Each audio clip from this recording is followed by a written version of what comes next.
So today I'm going to be doing a quick review of a CAT 306 with a 206 tilt rotator and a hydraulic grapple. This is my best friend's machine. He just picked it up and I feel totally honored to be able to test it out and give my opinion of this. To give you guys a little background, I am a heavy equipment operator. I do sewer lines a lot, so I dig pretty deep holes and I try my best for making the job as easy as possible for my laborers. So I was actually really excited to try this particular attachment out. Typically I run a little bit of a larger machine. Usually I'm in a 308 at work, which I do really appreciate the size of that. But for general landscaping, I think this is probably the perfect combo. The machine is just heavy enough where you can handle the weight of this tilt rotator, and I think it really opens up the opportunity you have for multiple jobs, also making it significantly easier with labor intensive work. So I do have a personal machine that is a Kubota KX33, and not to do a comparison because they're two very different weight classes. That machine's about half the weight of this one. I think that machine is perfect without the tilt rotator. If you're going to get into more delicate work, you want to save a lot of labor time, I think the CAT 306 is a perfect machine matched up with this tilt rotator. I'm going to talk about the good, what I really liked about this. I'm going to talk about my concerns and the bad as a first-time user of this. I pick up things pretty quick, and I was surprised with how quickly I was able to pick up this tilt rotator. I am by no means an expert. I was able to pick up this pretty quickly. I had literally 2 minutes before I started recording. Once you can wrap your head around spinning the bucket around like that and digging backwards, I think it's really pretty straightforward from there. The capabilities and possibilities that you have digging with this after that fact are really endless, and you'll continuously learn new opportunities you have to utilize the attachment. Like here, you don't even have to be lined up or scoot the attachment over to hydraulically couple to other attachments. They could be laying in the yard however you want. If you can confidently see them and have a good depth perception, you can pick anything up you want. I'll have to be 100% completely honest with you. I was super concerned initially. Getting used to this, it'd be hard to switch back and forth between machines without a tilt rotator on it. That to me does not seem to be the case. I can switch back and forth no problem. I was really concerned about that. So I do think it does have a purpose on larger machines. That being said, some of the negatives that come with that are you're looking at a very expensive piece of equipment. You're looking at new buckets because if you're upgrading your machine, it won't be cross compatible unless you cut the ears off and weld on the new pins for the tilt rotator. It does reduce the digging possibility. You get a little bit more reach, which I think is a huge plus when you're doing finish grading and such like that.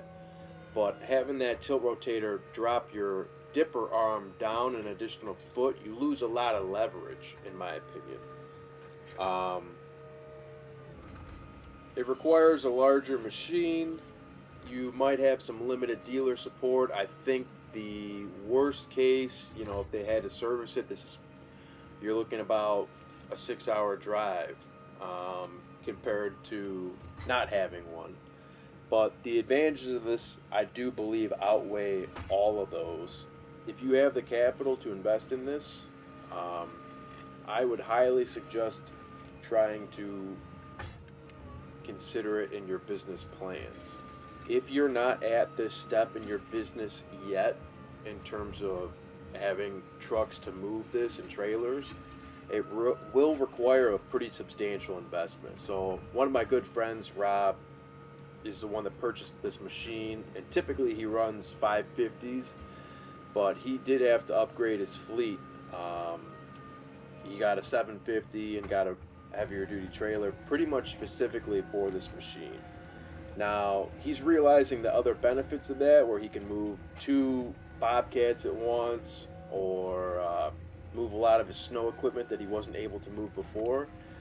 So it is opening up opportunities for him, but that was an additional capital investment that he had to make this machine work in his fleet.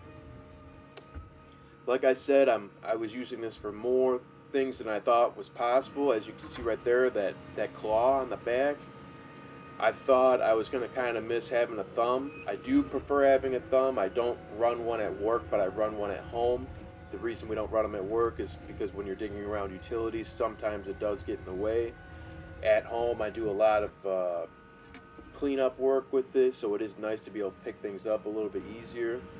Not having a thumb's a little tricky to get used to if you are used to it, but that claw on the back, surprisingly for its size, I have been able to do a lot of things that I was doing with the thumb.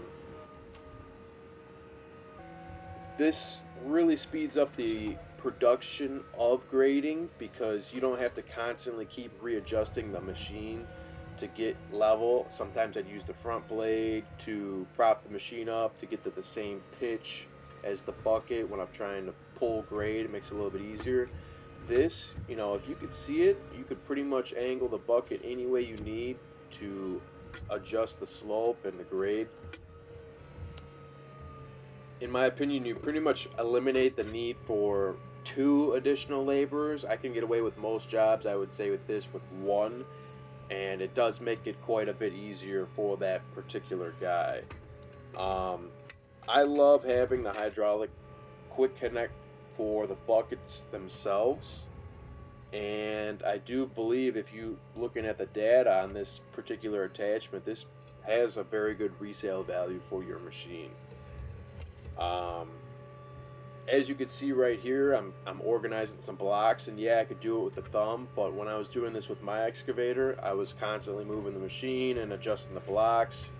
For this, you could just, as you can see right there, spin the bucket, or spin the grapple I should say, pick them up.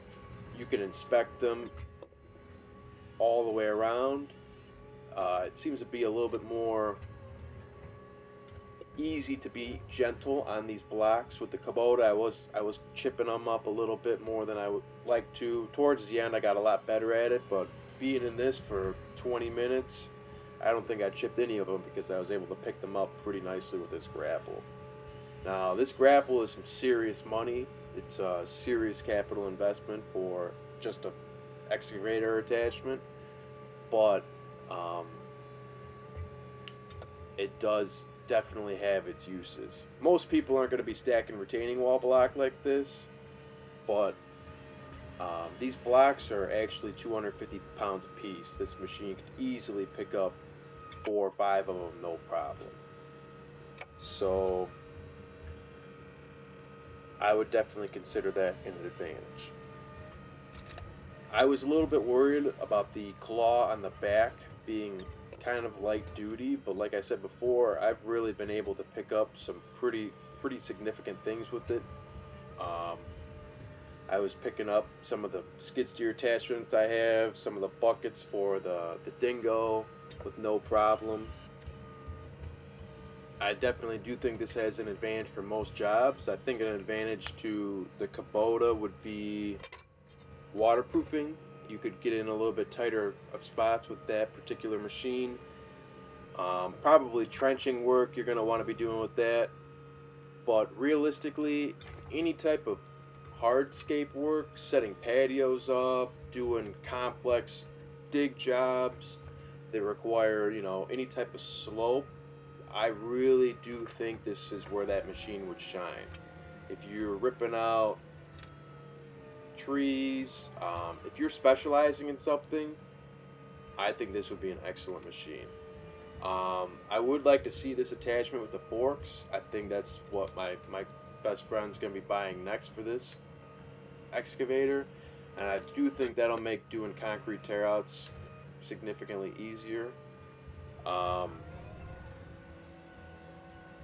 But I do think the Kubota does have its place. Obviously, it's substantially less money. I think it's a little bit easier for people to get into. But once you have the capability, I do plan on getting a larger machine in the future once I establish myself a little bit better to have this type of capability and offer these services. The only other thing I'd like to mention on the next gen Cat 306s are all the next gen machines that Caterpillar seems to produce are a little bit different control, reaction time. I know there's some settings you can mess with. I always have it on fast, but something to note is a lot of people that are veteran operators do not prefer the newer machines. They are a little bit more jerky. I think it's harder to make a smooth bucket grade with that if you do not have smart grade. But other than that, I do really like these new machines. I think it's just something that's a little bit of a learning curve. They might wear in a little bit better. After time, it might be a little bit easier. But I think that's all just personal preference and what you kind of were used to. I'm used to backhoe controls. A lot of people hate on that. But I can go hop in a backhoe if I need to at work and not have to worry about switching the controls. Some of them don't have that opportunity. Thank you guys for watching this video. If you want to see any updates of this on job sites, feel free to let me know. I'll do my best to get some action of it on actual job sites. I had a blast running this. I really appreciate my friend Rob for letting me get used to this thing. Feel free to like and subscribe. It really helps me out. I appreciate it. Thank you guys.